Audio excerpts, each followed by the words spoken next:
Hello everyone and welcome. Michael here with Thirdstone Properties. I'm just doing a 2024 market update video, kind of like the one I did last year in 2023 where I just look at the map and show you what to expect in certain areas.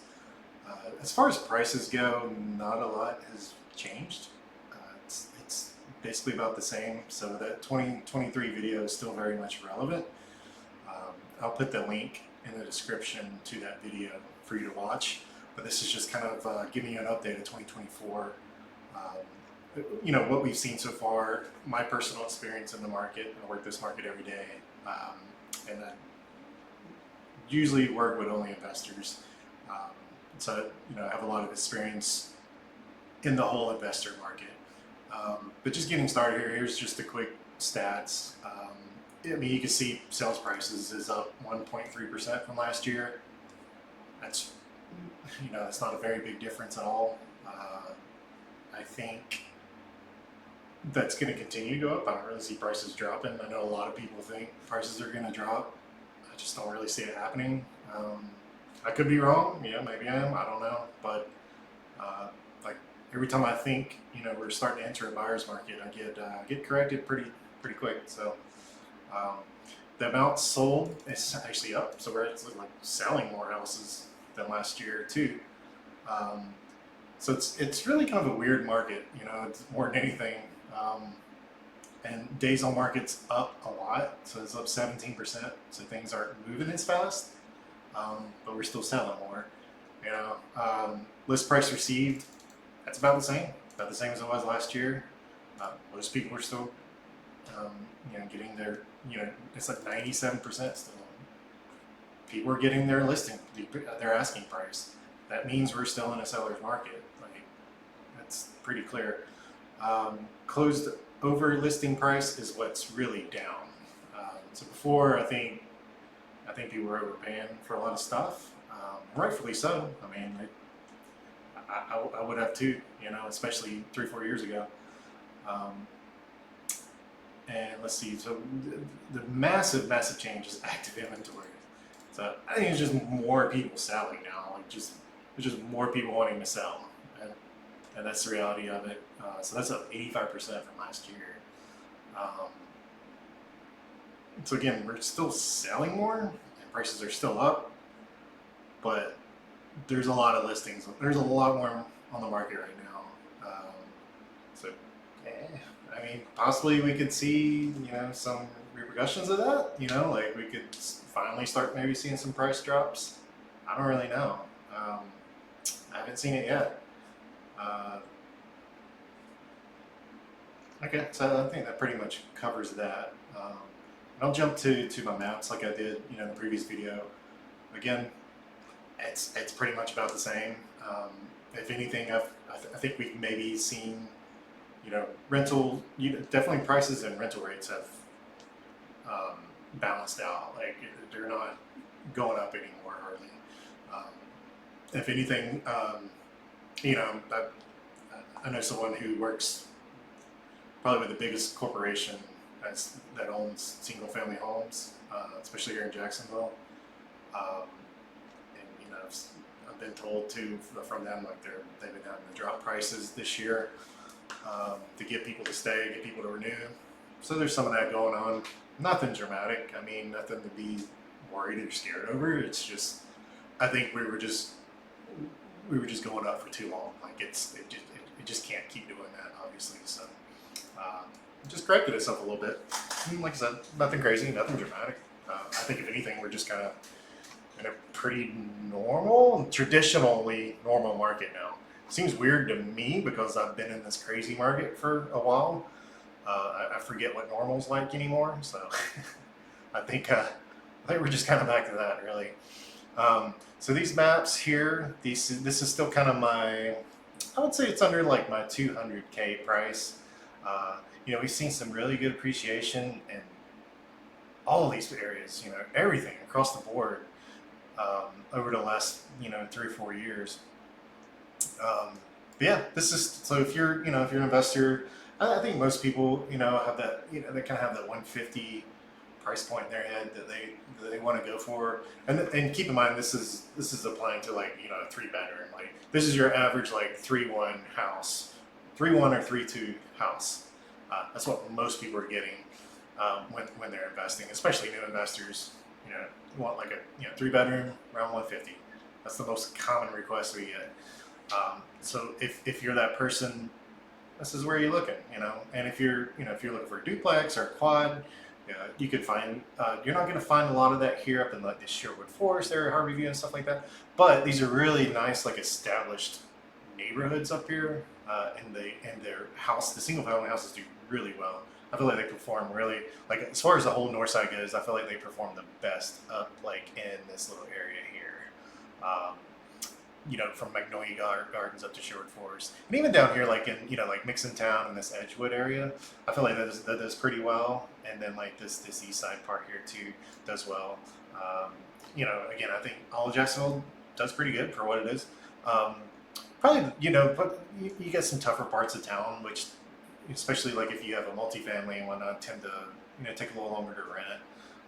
So just keep that in mind. But they we never have issues renting stuff. And I would kind of put those areas as like Brentwood, Panama Park, Tallulah. I feel like Tallulah might be kind of getting along with these guys over here. That Lake Forest, all this area. I've seen a lot of like new builds and stuff coming down. Like a lot of the old houses that have been boarded up and just kind of sitting there rotting. Basically, the good thing here is a lot of development has been happening. A lot of new homes are going up. This year, I've sold more new homes than I have in probably ever in a year, and a lot of them have been in these areas up here because you can get you can get a pretty good new build house for. I feel like they're over 200 now. I should just got one under contract a couple of days ago for 180. It's not brand new, but it's like 3-year-old house. So that's pretty rare right now, but I got that off market too. But anyways, so I would go like 230. Like if you can find like a 3-2 garage, brand new house anywhere up in this area around like 230, that's a pretty good deal right now. And those houses they're renting pretty well. But yeah, I mean, it's the days of the 120K house that's recently renovated, ready to rock is getting pretty scarce. I just don't see a lot of that anymore. All right, I'll jump on to the next areas here. So a lot to cover. This area, this is when you're going over that 200 mark. Probably really closer to 250. If you're in that like 200 to 300 to up to 350 kind of range, these are kind of the areas that you're going to find that stuff in, and these are areas that do well too. Yeah, I probably should put like oak leaf in here. You could still get some stuff under 350 here, and that performs really well. It's really attractive to school zones and whatnot. In Springfield, this area just keeps continuing to progress. Lots of good things happening here. I think so. I think we're going to see a lot of changes in a positive direction up here, and the prices are already reflecting that. I think you used to be able to snag your house up there for 150. They're all like 400 now. Another hot spot that I've been seeing, especially like new development, new houses, and these are houses you can get under 300. I got like a slew of them around like 240. It's around this like Woodland Acres area, around like this Regency, just kind of like different pockets all around here. There's some old neighborhoods where a lot of redevelopment has happened. So I think there's some good things happening there for sure. There's good things happening everywhere, really. But this whole general area, you can still find some stuff under 300. It's getting where a lot of things are over now, but I still want to include these areas here on the east side, where you're probably going to have your most luck finding, like a 3-2 house in really good shape and everything ready to go. You're probably gonna have the most luck like around here, this like west side area here. And I included some of these up here. This is a lot of like rural areas. You got the state forest and stuff up here, so there's not a ton of housing, but there is some like new developments and whatnot. So I just kind of included that. Orange Park's a big area. It's real busy. There's tons of developments here, well-established neighborhoods. You can still get some stuff like that around here. Middleburg's still kind of developing, but that is an area. I mean, you could even probably get something 200 below, possibly there still, as well as Green Cove Springs. And then up here, like in Northside, once you kind of get over this Trout River area, I feel like prices jump a bit, especially up here in this Ocean Way area. And there's like this, it's like a town center type area up here too. I can't think of the name off the top of my head right now, but those areas have done well too, and they've become like pretty well established, I think. That's it. So yeah, so I think under your 300K mark, these are areas you can still find stuff. Not saying that 350, 400 is not good in these areas too. It is. Like you can find a lot of really good houses in these parts of town, and easy to rent them. But as we all know, once you kind of like, it's still the case once you get to that kind of that 300K mark, like the rental prices just kind of hit a wall. Like you're not gonna get 3K rent for an average $300,000 house. That's just not possible usually. So here's my last map. I just kind of circled this whole area. There's still there's so much undeveloped land here, so I just keeping it simple. You could probably find some cheaper stuff down here, maybe even in here, but for the most part, I mean, this is over 300K just about anywhere.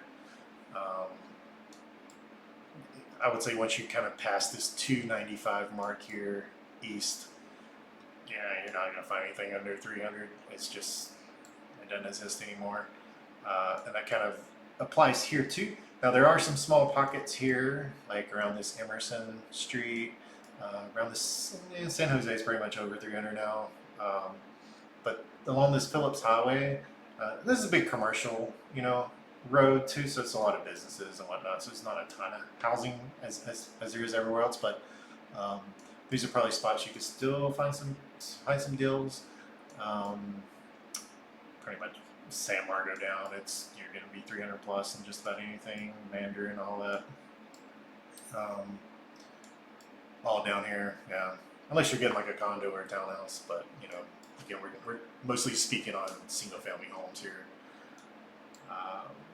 And then over on the west side, your Ortega Forest, your Fairfax, getting into Lakeshore too. Like all these areas keep kind of, like, I feel like the higher prices and the redevelopment, it keeps getting farther and farther west. So like your Murrayville, Avondale, Riverside, Five Points, these are all top end areas. So yeah, if you're looking at those, expect to be over 300, really close to 400 probably at this point. And then as far as rental rates go, I feel like they're pretty much about the same as that video from last year. So again, I'll link that video down. That video is very much relevant still. Just kind of want to do a quick update mostly on this stuff, that you can kind of see what's changed. My personal experience, being in this market, it's not a lot different to me. Even with the recent NAR changes with the settlement, it's not really any different. I'm not saying that will stay that way. I mean, things definitely very much could change. It's been a slow summer, so like usually it's more busy. So I would imagine towards the end of the year, it's going to get even slower. And these houses that have been sitting are going to keep sitting. So we may, again, we may see some price drops. Where I think we're not seeing as much price drops is in just really desirable neighborhoods, where people want to live as their primary homes. I think things are holding pretty strong in those areas. I think where we've seen a little bit of the drop is more so in your investment areas. But again, it's about the same. I kind of expect it to kind of continue that path for a little while at least. If rates drop though, which we keep hearing that they will, that could trigger a lot more buying activity. Of course, I feel like a lot of buyers are kind of sitting on the sideline waiting for that to happen right now. But at some point, that demand's it's gonna get too high, and some things are gonna start happening no matter what. I think. But all right, I'll end it there.